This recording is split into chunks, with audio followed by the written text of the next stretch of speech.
Hello! I'm Elaine, and I'm a tour guide in the French Quarter. I do ghost tours.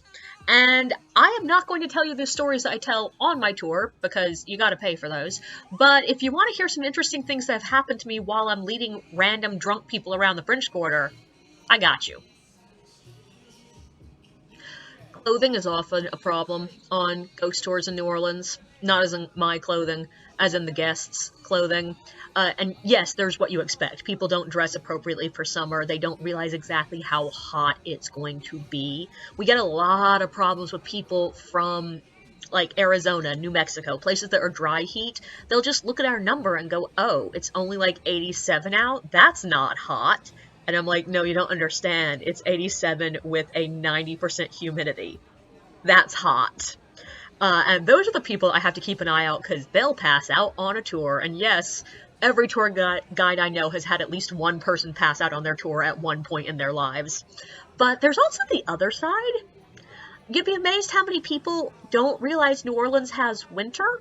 And I will admit, like, yeah, compared to a lot of places in the United States of America, our winter is not much of a winter. It's comparatively short. It doesn't get as drastically cold.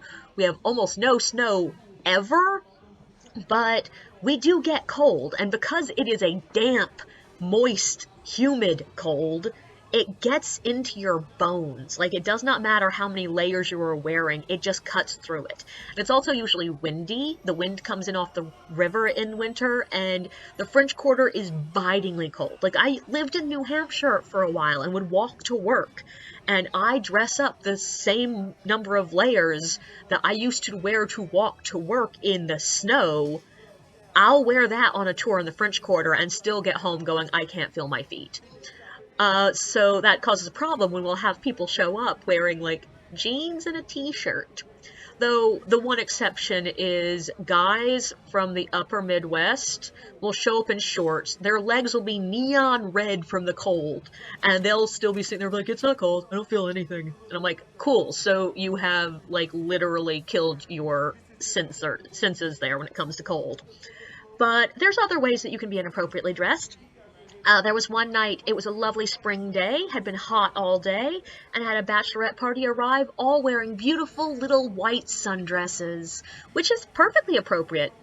And then it started pouring down rain, and none of them had umbrellas, none of them had ponchos, and most of them, I can tell you because I could see straight through these dresses, were not wearing underwear.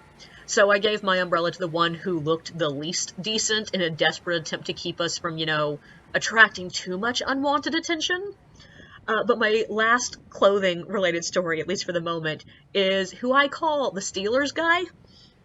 So there was one night that a guy arrived decked head to toe in Steelers gear. I'm talking about a Steelers hat, a Steelers scarf, a Steelers jacket, a Steelers shirt, a Steelers pair of sweatpants, and at least from what I could see, Steelers socks, and maybe Steelers shoes. So, of course, without even thinking about it, I look at him and go, oh, so, like, you're from Pittsburgh? And his response? No. I'm from, I think it was, where was he from? No, I'm from Detroit. And I was like, okay, sorry. He was like, why would you think I'm from Pittsburgh? And I'm like, because you're literally wearing every single item of Steelers merch I've ever seen. And his response was, I support them. It doesn't mean I'm from Pittsburgh. So there are lots of creative ways to dress wrong on a ghost tour in New Orleans.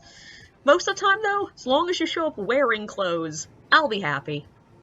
I was looking back through Facebook to find a different story, and I got reminded of another thing that needs to be added to dress code. A couple of months ago, I was doing a tour, and I look up, and this lady is wiggling in this weird sort of way, and I'm like, what the hell is she doing? But she was standing at the back of the group, so I couldn't really tell, until she leans over and then stands up, holding her underwear, which she hands to her friend who puts in her purse. And so, she's wearing a dress. It's not like I can see anything. She's allowed to go commando under that dress if she feels like it. But she did spend the rest of the night with her dress tucked between her legs. I'm assuming to prevent chafing. So, classy. Don't forget to like and subscribe, and thank you for listening.